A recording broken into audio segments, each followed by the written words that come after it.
Well, we also know that many young people, or those in the productive ages of our population, seem to be having all these problems related to hypertension and its related causes of blood pressure and all the issues that we have to talk about. We'll talk about all that in the studio this morning because we'll have some great interaction with a senior cardiologist at the Kolibu Teaching Hospital.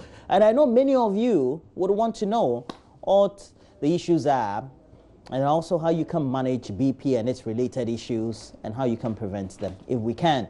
So we'll have that interaction in a bit. We'll also have officials of Standard Chartered passing through the studio this morning, and we'll have some great interactions with them as well.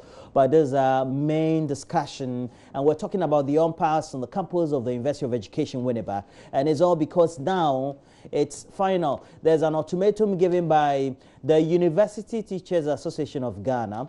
They address a press conference. Dr. Eric Opoku-Mensah, the president of UTAG, is headlining the call for the Vice-Chancellor of the University of Education, Winneba, to step down. And it's all because of the disagreement on one side with UTAG, UEW chapter, and the students on the other hand, and the council of the university. Well, we have a senior lecturer who is also a regular on the show. So we just wanted to have a sneak peek onto what's the opinion of the teaching body of the University of Education is and how we can move the discussion forward. We have Dr. Ahmed Jinapo in the studio. Good morning to you, Dr. Jinapo. Good morning. Yeah, it's good to have you. And we'll bring you a wrap-up of all that has happened so far. But let me just pick your mind on this. It looks like, of course, you're a member and also holding an integral position as secretary of UTAG for the chapter as well. But now the call by UTAG, what does it mean? What's your own observation about what the reactions have been so far? Well, let me say good morning to your cherished viewers and to members of UTAG UEW. I think this whole issue regarding University of Education Winneba has persisted for at least close to 2 years. If you remember, there used to be a vice-chancellor by name Professor Avoke. Professor Avoke was moved out of office by a court order. He went to court. He had a court order quashed. In fact, the basis upon which he was removed was as a result of financial malfeasance, misappropriation of funds, and all kinds of illegalities that were leveled against him. And that, in fact, informed the decision of council, the current council, to tell him to step aside and, in fact, summarily dismissed. Fast forward, we had a new vice-chancellor who, in fact, happened to have been within the midst of all the theater that engulfed the removal of Professor Avoke. And I say this because the then pro vice-chancellor, who is the current vice-chancellor, happened to have been one way or the other involved. Today, as we speak, during his investiture, His Excellency, the President of this Republic, came in, called on everybody to support the current Vice-Chancellor, and most importantly, called on him to reconcile, bring everybody on board. No matter which side of the pendulum that you swing to, you have the responsibility to bring everybody on board. What has happened, and if you listen to the press statement by the UTAG president, is that instead of the Vice-Chancellor bringing people on board, he's rather exacerbated the division. He's rather gone on a victimization spree. And I think that where we are today is not just about victimization, it's not just about people being sacked, but it's a manifestation of, reasonably a genocide. Genocide in the sense that if within this short period, 23 lecturers, staff, senior members have one way or the other have their appointments affected, then I think it calls for concern and it calls for investigation. Mind you, as we speak today, Professor Avoke, the basis upon which he was sacked, in fact, the Economic and Organized Crime Unit, YOCO, a statutory organization, did an investigation and he's been cleared. The BNI has cleared him. So what UTAG is saying is that, look, there are so many allegations that are being peddled around. UTAG is calling for an independent body to investigate all these allegations that are being leveled against one, the Vice-Chancellor, and two, most important and recently, the Council Chairman. If you look at the statement, the president of UTAG made reference to the fact that the Council Chairman used his position to promote himself. As to whether that is true or not, I think the right thing to be done, as called by the president of UTAG, is for there to be an investigation. I think that the issues at UEW transcends personalities. In fact, the issues of UEW are so complex that it's not about Professor Avoke, neither is it about Professor Afful-Broni. It's about the fight for the heart and soul of that institution. And I think that even though the Minister of Education, Dr. Puku Prempeh, is committed and working hard to resolve this issue, I think they need to work extra harder, because the issues at UEW are so complex that they cannot be resolved today if nothing special is being done about it. And in the milieu of all this, we've had some disagreements also being expressed by the student body.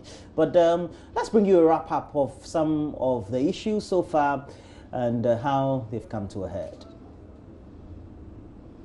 It's been 12 days since the University of Education Winneba was shut down following a violent protest by students who were unhappy about the dismissal of 3 lecturers. School property was vandalized and a pregnant woman lost her pregnancy in the standoff with the police. At a news conference Tuesday, the University Teachers Association of Ghana challenged claims by the Council of the University of Education Winneba that the number of sacked lecturers had been exaggerated.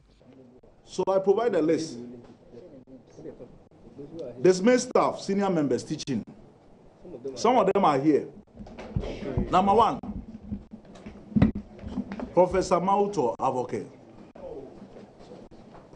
2, Professor Avia Enson. 3, Dr. Samuel Ofori Bequin, 22. Elder Tete, senior staff, 23.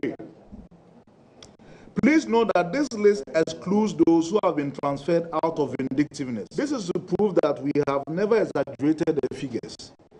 Our intelligence indicates that more people have been lined up to be sacked, including students.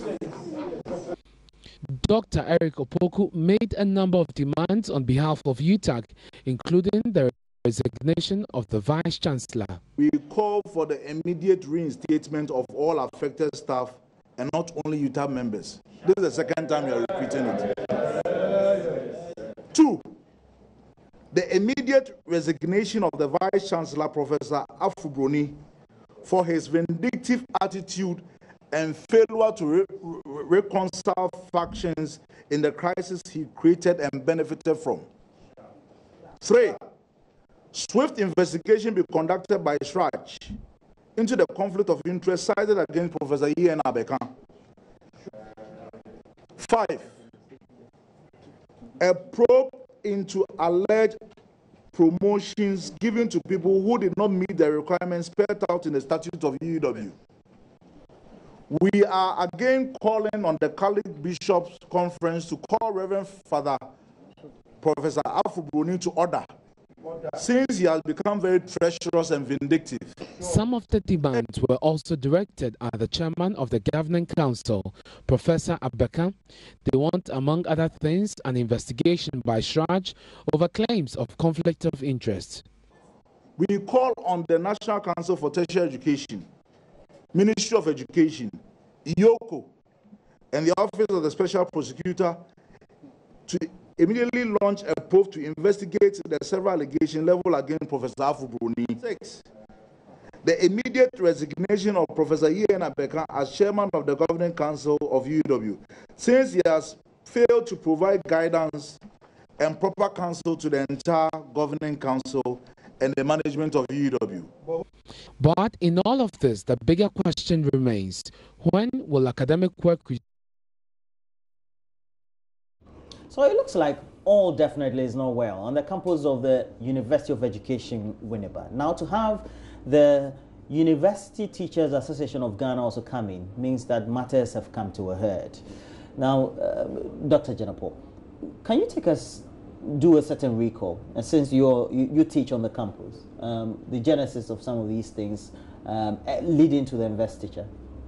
Well, I think, as I said, the UEW story is something that most Ghanaians are very much aware of. It started a long time ago.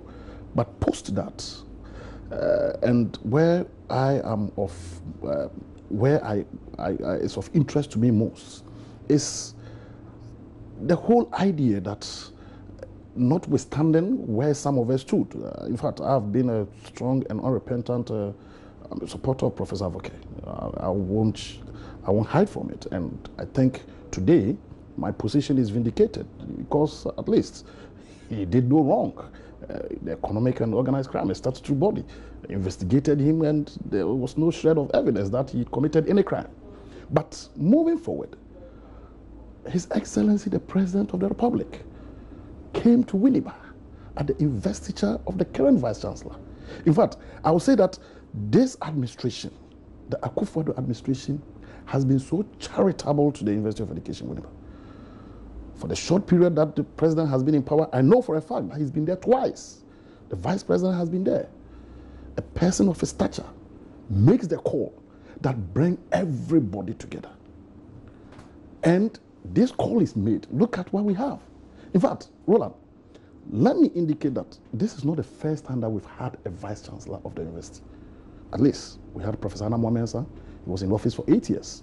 We have Professor Sabre. He was in office for 8 years. We have Mauta Avoke. He was in office for 2 years.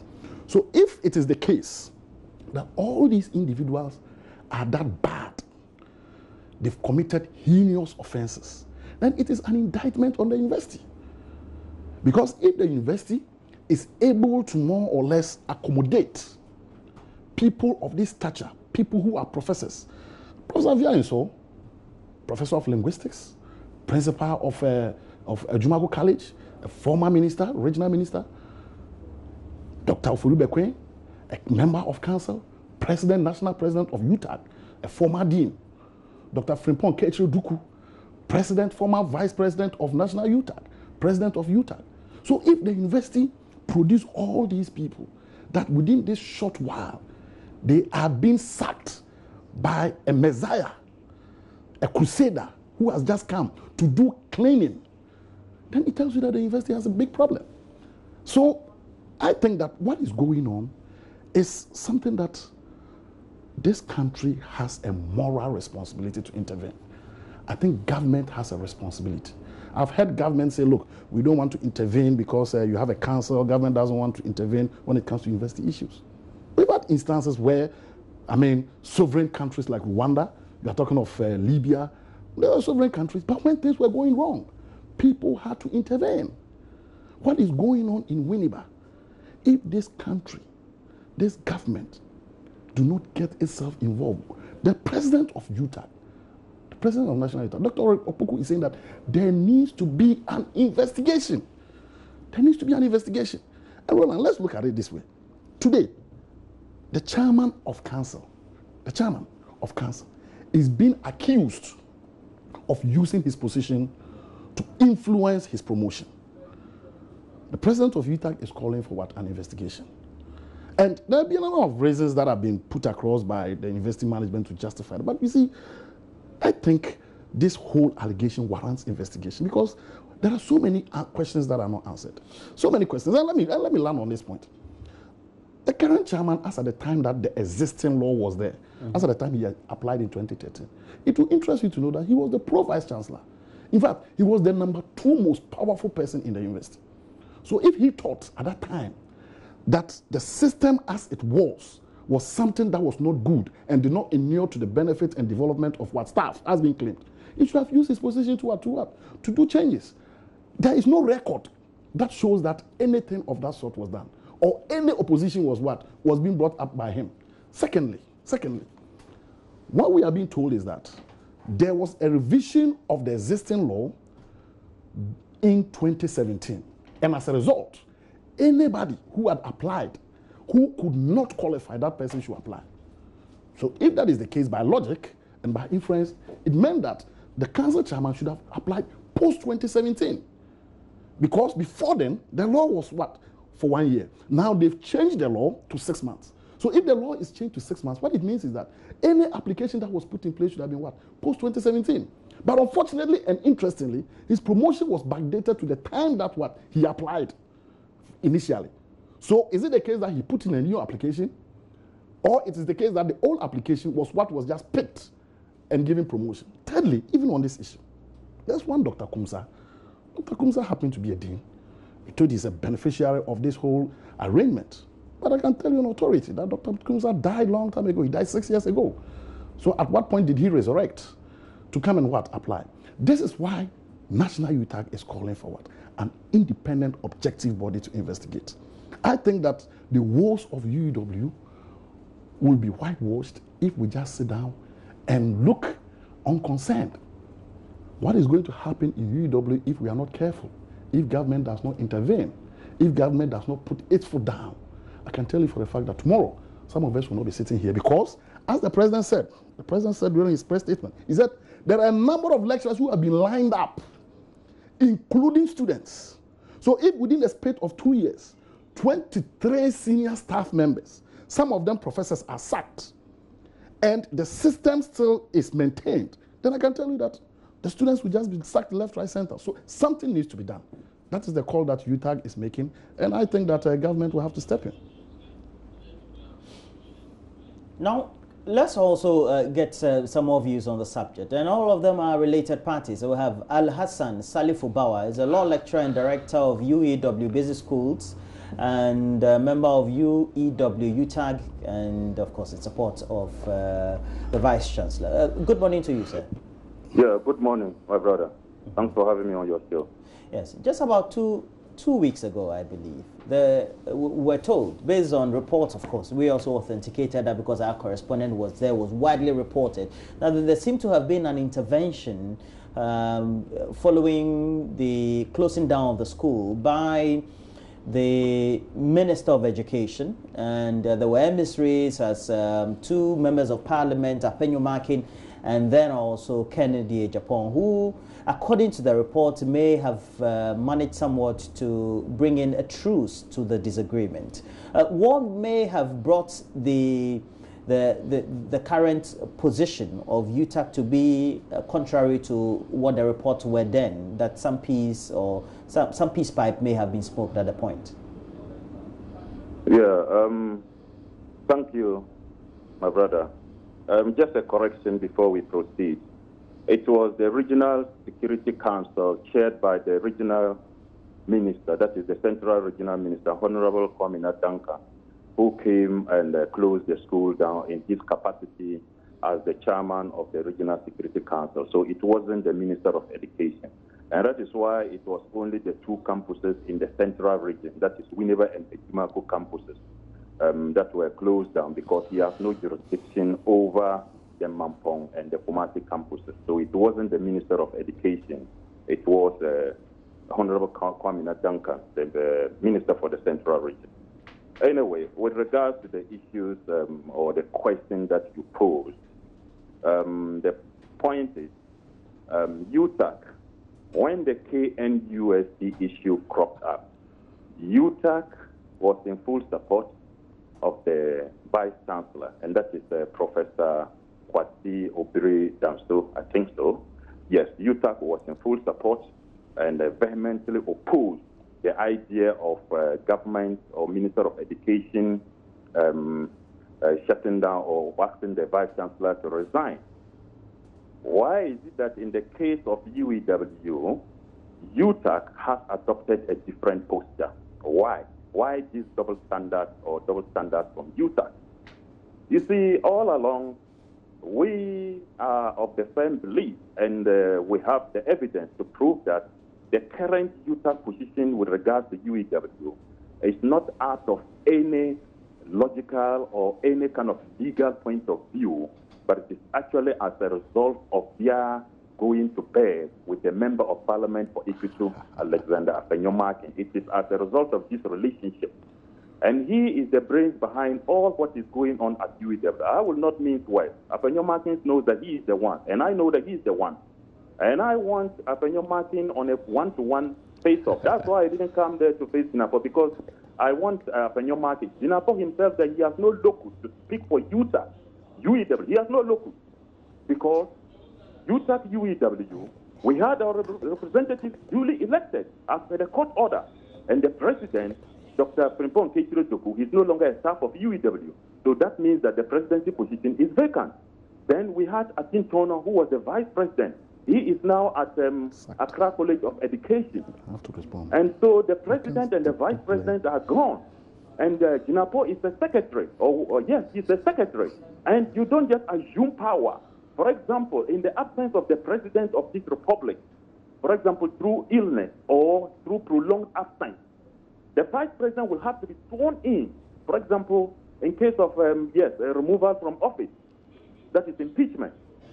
The vice president will have to be duly sworn in. The vice president doesn't just move into the shoes of the president and go about bandying himself or carrying himself around as the president of the republic. It doesn't work that way. So Jinapo sitting there, he has no legal basis to speak, to go there and speak as UTAG president or what have you. He has no legal basis. He is there illegally. So he's here as a senior lecturer of the University of Education. Whenever it's on that basis. As a lecturer, that one is in order. But to go there and speak as but that's why we invited him. He's a senior lecturer. Representative. It doesn't matter. He can be the whole lecturer, the top. He can be heaven lecturer. It doesn't matter. The point is that there are laws governing this country. Mr. Bauer, the laws of this country. Singapore has no right Mr. to Bauer. go there and speak. To speak for we UTAG members in Winneba. It is not right. It is illegal for Mr. Bauer. to do that. He can be anybody. He can be anybody. Mr. Bauer. Mr. Bauer. Yes, please. Yes, we invited Dr. Ahmed Jinapo here as a senior lecturer of the University of Education. We know the position he holds in UTAG. He's not come here as a representative of UTAG in the first place. Of course, he holds that position. And does that make you comfortable now? It doesn't, because all he's saying, he has been in bed with the UTAG National. He parades and goes along with them to wherever they are going. The meeting that Afenyo Martin held with them at dead of night on 12 March, he was there and they took pictures. Afenyo Martin posted it on his Facebook. And so he has been going around in bed with Afenyo Martin and UTAG National, carrying himself around as our rep, and that is wrong because legally he has no authority to speak or to act on UTAG's behalf in Winneba. Because since the Court of Appeal order reinstated them, Jinapo has not taken steps to call for a meeting of UTAG UEW members. Only a WhatsApp message was circulated. They went to the bank for the bank to give them access to the account, and the bank denied them. Told them that the university would have to write to them before they could give them access to the bank account. So you could see that these are actually individuals who are interested in money and their personal agenda, and not actually speaking or acting for the interest of UEW members. And let me just respond to one or two issues that he raised there. For example, Jinapo made assertions that Professor Moto Aboke's removal was caused by the court and things like that, and so he did nothing wrong, Yoko and what have you. Yes, he has his opinion, but the legal position too is there. And one is not far from the truth when you say that Jinapo and his associates, they don't want to speak to things as regarding the position of the law. They want things to be done in their way, and which is wrong in law, because there are laws governing this country. This country is not a jungle, you see, and they are acting according to their way. They want to use all kind of illegal means to achieve their end. Please give me you have asked me to speak. Yes, I wanted to ask you a question. I can ask you a question. You should have come to the studio. Yes, so let me just learn. Professor Mauta Avoke was removed based on procurement violations. The fact-finding committee report is there for anyone to have a look at it. And so a fact-finding committee was set up by the UEW Governing Council. And this committee came out with its report. The report is there. And that was the basis upon which Professor Avoke and the 5 others were removed from office. So for him to go and sit there and say that Yoko, it wasn't removed, they weren't removed as a result of Yoko or BNI investigations. parallel investigations were going Mr. Bawa, on. you've made the point. So you're repeating the point. So let me ask you the question. Go ahead. Now, UTAG seem to have a difficulty, if not a concern or a challenge, with the en masse dismissals of some lecturers and some staff in the numbers between 22 and 23. They also want them reinstated. What's the position of the Council and the Vice-Chancellor on the subject? Thank you. You realize that UTAG National and Singapore sitting there, they are not credible persons, because when this issue about dismissal started, they were bandying a figure of 30 around. They were bandying a figure of 30. You have those records there. They were bandying a figure of 30. And now they have come down to 23. So where from the initial 30? Where from it? These are not credible people. So they are just plucking figures from the air and trying to put that into the eyes of the public.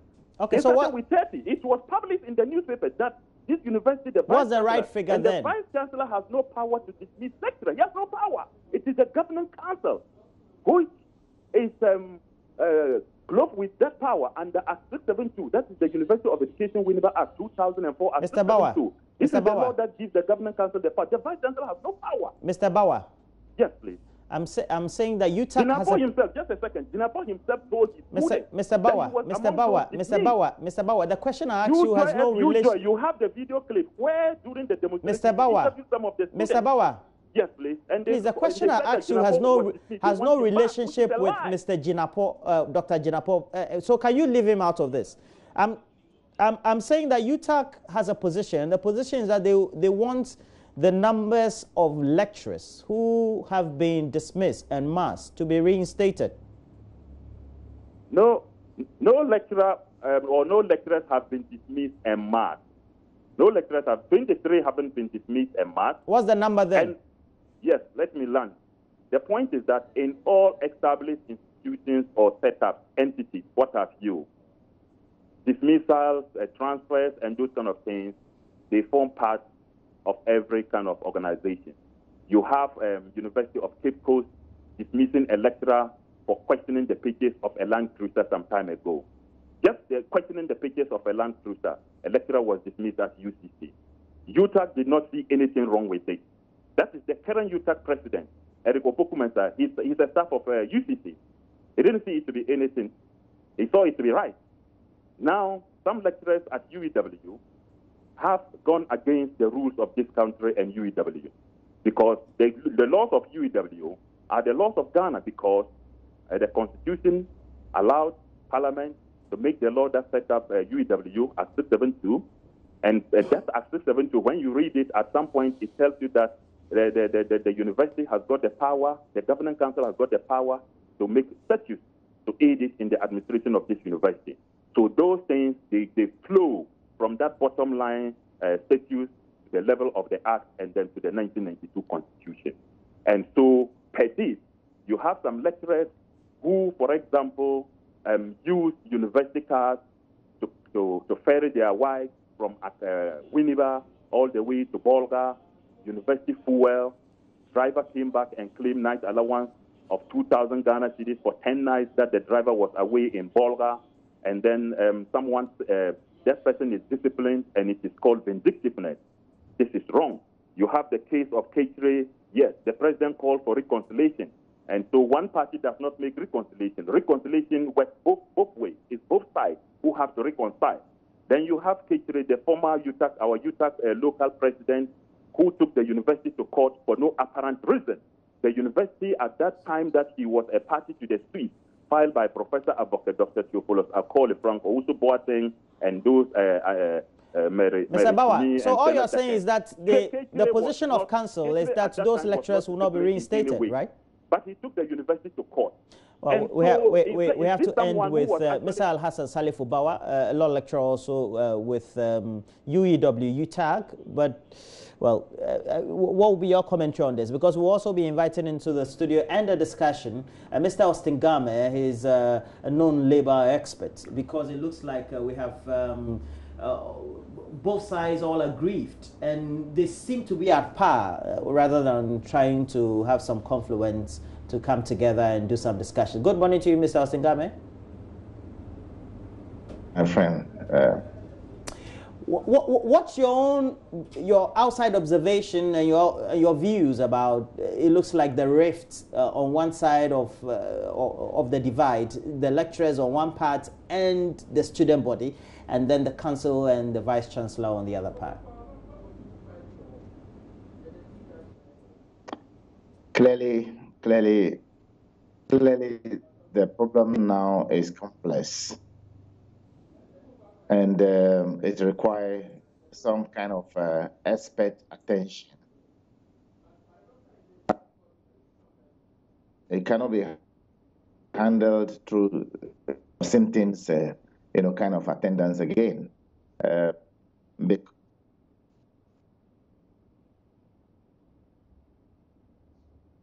Because of the, I've been following it closely.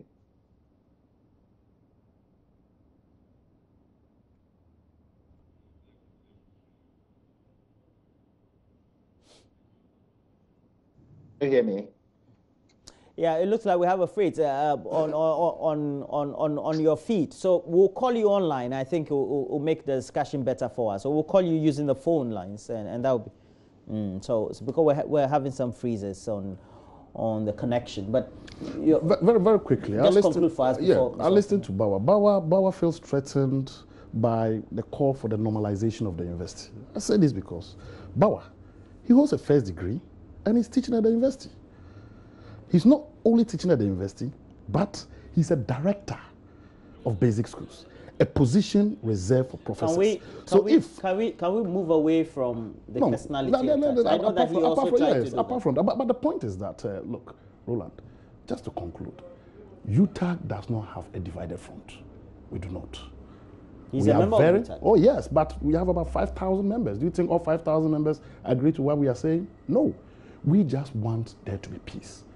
We believe that the level of vindictiveness has moved beyond vindictiveness to more or less genocide. We are having a professional cleansing by this current administration. And I strongly believe that government has a responsibility. Civil society organizations have a responsibility to intervene and step in. Because if things are not checked, today we are talking about lecturers and staff. Tomorrow, don't be surprised if students are being gone after. Again, let me put it on record that I have the mandate of lecturers of the University of Education, Winneba, to speak for them as the secretary. The president, as was acknowledged, is no more there because he was sacked. The vice president was sacked. And for some of us, we believe that if we don't stand up to speak against the injustices that is going on, it is going to affect everybody. So we are saying, without any equivocation, that we are going to continue to press on for justice, truth, and to fight against the vindictiveness that is going on. Mr. Austin Game is back on the line, and this time is the more stable, normal phone line. And it looks like everybody or all the parties are entrenched. You have the Vice-Chancellor and the Council on one side, the students and the UTAG, and the lecturer, the lecturers as two bodies on the other side. How can we resolve this? Thank you. Indeed, this is now complex, and it requires some urgent attention, and it cannot be handled by any generalist. It has to be a surgeon general to carry out an emergency operation on this issue. So it's out of their hands now, judging from what the two gentlemen exhibited both in the studio and outside the studio.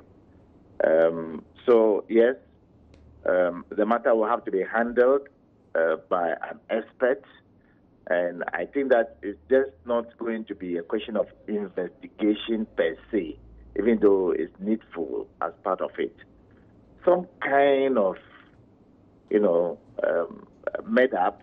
Med-up is like appointing an impartial, maybe panel of 3 mediators who will be equally clothed with an authority to do a med-up. Med-up in the sense that they will begin with a mediation process and end up in arbitration if the parties are not willing to have a solution, as the case may be, so that they will have an imposition of an award that will be binding on them, just like a Supreme Court to give a ruling. It's the same process. And we have laws in this country that will have to be used to guide this kind of conversation. The kind of complexity surrounding the issue, a little bit of politics, if we like, partisan aspect of it, a little bit of ego, a little bit of power play, all kinds of things. If you have a very credible and impartial mediator who knows how to facilitate these processes very well, in just a matter of 2 weeks or so, because of the kind of complexities involved, this matter should be resolved amicably to bring back the students and the teachers back to school without any inhibition. But to be honest with you, the extent of the involvement of the Vice-Chancellor's office, the council and leadership, and also to some extent the misuse of language from various political players have taken their hands off it. They themselves cannot be able to resolve it again under any kind of law. And a matter like this, you don't send it to the court domain for court to go into it. It has to be facilitated by somebody who has the capacity as a mediator and have the capacity also as an arbitrator to be able to facilitate the conversation to resolve it. And if it's a conversation or a dialogue in the realm of arbitration, etc., is it because maybe issues of labor have come to the fore, and then issues of mindsets and people's behavioral patterns and ego, and so that threatens the peace if all the parties are said to sit at a table and resolve it without a mediator? Yeah, whichever way we find it in the country, this is purely a labor relations matter. It's labor-related, it's workers. Everybody from the president to the least person in the country is a worker. All the lecturers there are workers, and therefore it has to be understood that this is purely a labor-related matter. The National Labour Commission could also be of help, but they're already inundated with all manner of problems. And so adding this to it may become a bit murky. But otherwise, if we cannot find anybody that is acceptable to them, then the National Labour Commission can be seized with it because it's labor-related, whether people like it or not. And the governing council should not see itself as a body that would just say something and that's the end of it.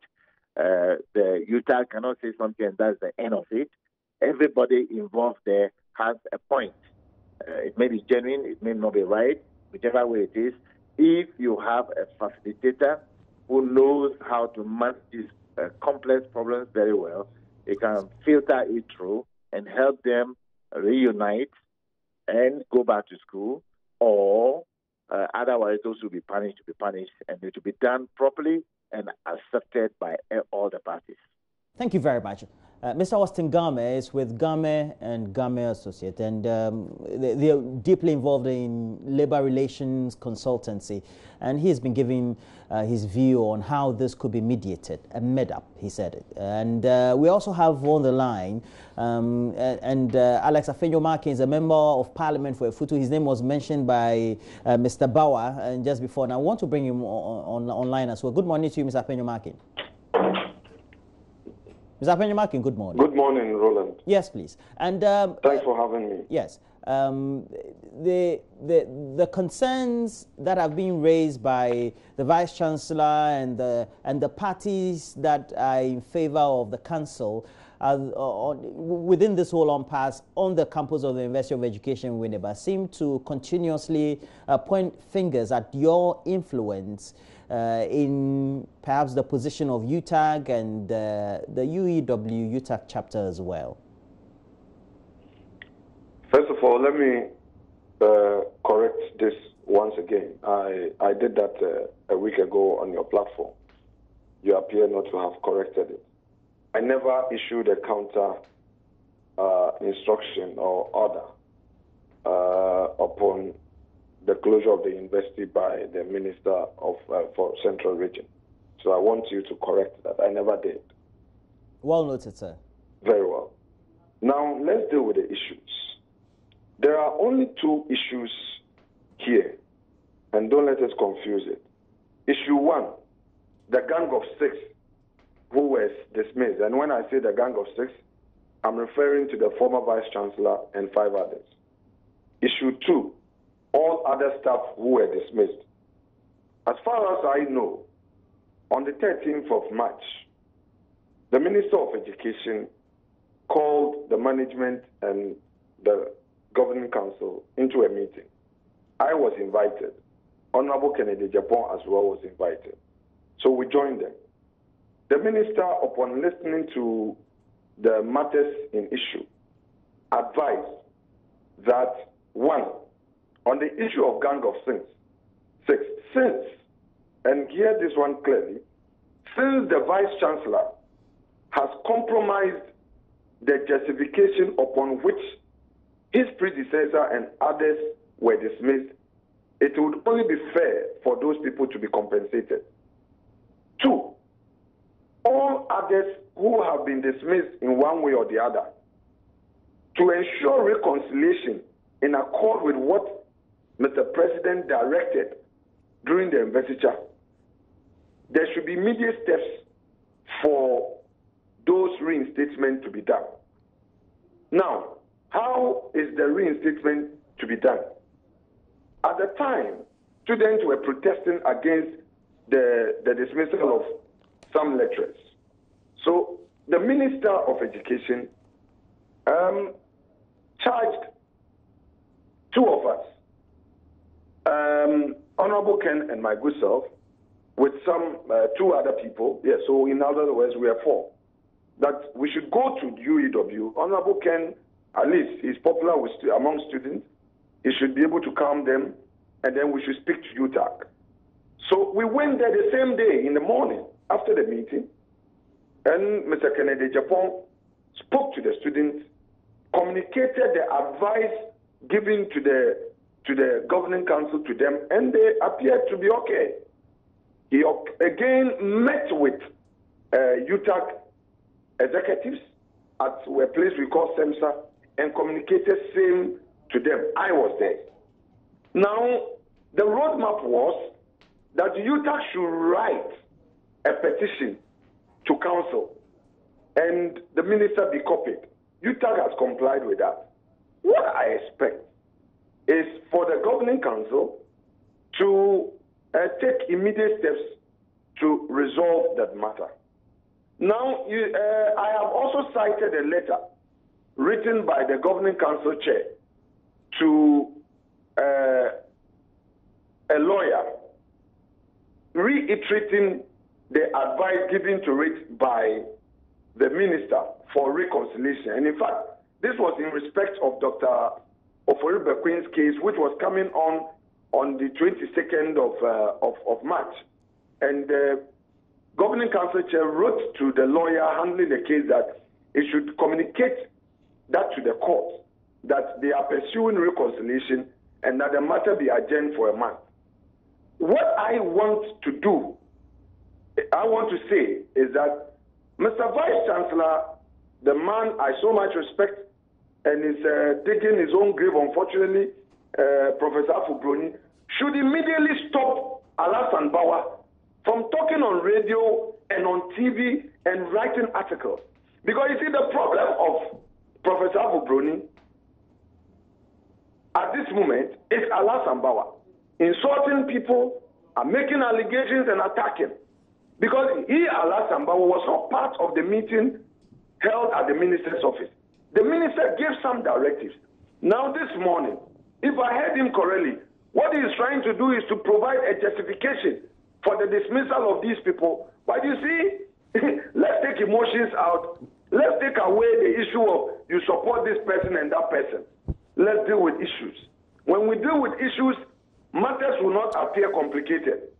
Alassane Bawa should know, with respect, that there is an advice given, and the governing council appears to be working towards that. The issue is about speed.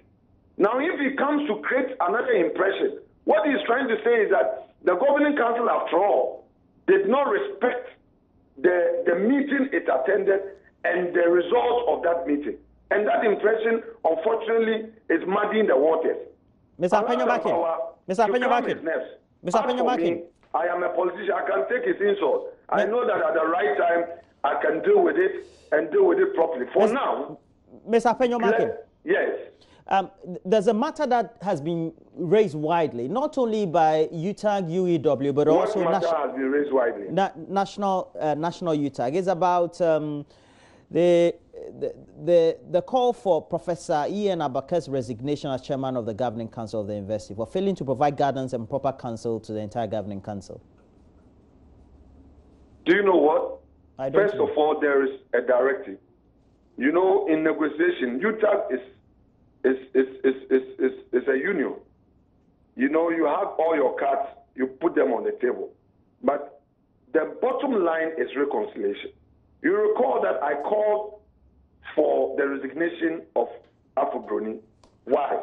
I was disappointed in him because as far back as October, in a meeting where I was present, an advice was given to him that, look, make sure you reconcile the university. To me, that is what is my worry. And this Avia Insu and others that they dismissed, I recall that when it came to the attention of Napo told him that Jai, I remember I was there. And I subsequently called him and the governing council chair and told them, the three of us had a meeting. I told, Father, Chairman, do you remember what the president said? Do everything to reconcile. Don't be dismissing people. I told him. Again, the reason why I called on Father to resign was the fact that he compromised the very justification for dismissing his predecessor.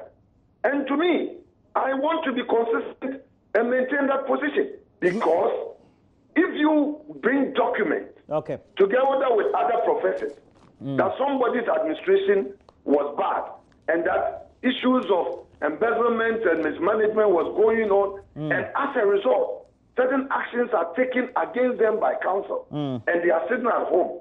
You don't come and repeat the same mistake. Repeat the same thing. So I think that the issues are clear. Mr. Alex Apenyo-Makin. Roland, let me finish the point with respect. With respect, please end it now. We don't have the time, and your contributions have been immense. We do appreciate them, especially when you're one of the personalities who is the center of this impasse. And we hope that we can all find the truth. Mr. Alex Apenyo-Makin is a member of Parliament for Efutu and joining us for that discussion. We also had Austin Game joining us as well. He's a labor expert of Game and Game Associate. But in the meantime, though, it looks like matters have come to a head. The advice from Mr. Austin Game is that we need a third body to bring all the parties, the feuding parties, together for some level of discussions and dialogue, for some unity to be brought onto the campus.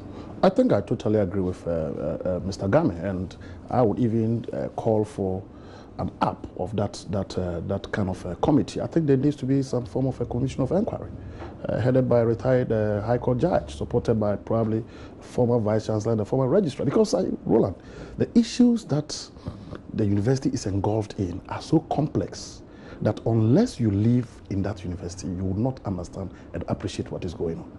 I do not think that the removal of Professor Afful-Broni and Professor Abacha is going to solve the problem. No. UEW is engulfed in a canker that you need serious diagnosis, not a simplistic solution. Of course, as member of UTAG and secretary of UEW-UTAG, I strongly abide by the call by UTAG National that the Vice-Chancellor and the chairman should go. I think that's a beginning. But we need a commission of inquiry to go into what is going on in UEW. Because as we stand now, if you're aware, the school has been shut down. It's shut down because students were disturbing. And what was the basis for the disturbance? That they want their lecturers back and they want the Vice-Chancellor go. Today, as it stands, nothing has been done. In fact, as of yesterday, we had a group of alumni protest in Cape Coast. They sent a petition to the Archbishop of the Cape Coast Diocese, Pamabaka. They sent a petition to the regional minister. And I have intelligence that these demonstrations are going to continue. And not just continue, but I'm told, reliably informed by some people, that the students say they will demonstrate again when they come back. Because, as the national president of UTAG indicated, if this problem is not solved, it looks as if lecturers are going to be sacked and students are going to be sacked. So I think the bull needs to be tackled by the horn. I strongly support the call by Austin Game. I strongly support the call by Honorable Afenya-Market that there needs to be reconciliation. But at the end of the day, I think council also has a responsibility, because council is not an individual. Council is a collection of individuals from different areas with different expertise and stuff like that. UEW is the one that tends to suffer when this thing continues in perpetuity. I remember there was a day the Vice-Chancellor was having a meeting with us, and he made a call that, look, his ambition as a Vice-Chancellor is to position UEW at a level that is not only competitive with University of Ghana, but competitive with Harvard. Well, clearly, I think that is it. I think such a vision is not, it's a mirage, in the sense that if you have an institution like ours, we are talking of professors being sacked, doctors being sacked, chartered accountants being sacked, lawyers being sacked, engineers being sacked. I mean, this caliber of people are all being sacked. Then how do you compete with Harvard? So I think at the end of the day, in all what is going on, we believe that something needs to be done. And government has a responsibility, a moral responsibility, notwithstanding what the law says, to intervene. Because government cannot leave us, just leave the school on the basis that we have a council. Yes, I mean, people are making comparison with what is happening at University of Science and Technology. But they fail to understand that at University of Science and Technology, what happened was a fracas, a fight between students and the Vice-Chancellor. Never in the history of this country have I heard in our current generation where we have students standing up and fighting for their lecturers. That is what is going on at UEW.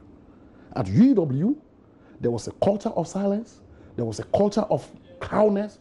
Students, it took students to stand up and say enough is enough.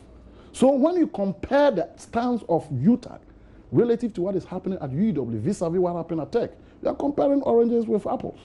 At Tech, we have students who are fighting their Vice-Chancellor. We have students who are fighting lecturers.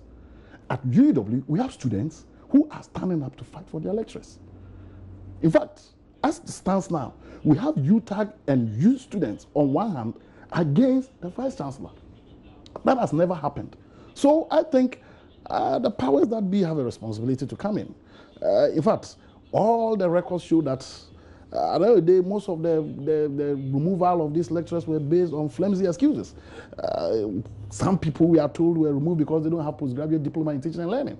Alasambawa, who is so much advocate of the current administration, he doesn't even have a second degree. He's a first degree holder. He doesn't have a certificate in teaching and learning. And Dr. today, as it stands, he's a director, he's a senior lecturer, a position that is supposed with to be held the University of Education, but he's also secretary of UTAG, UEW. And so he's also an integral personality in all this Impasse already. We know that Mr. Austin Game of Game and Game Associates has already called for a truce by government or the Ministry of Education, setting up either a committee or a body that will do what he calls a mend-up.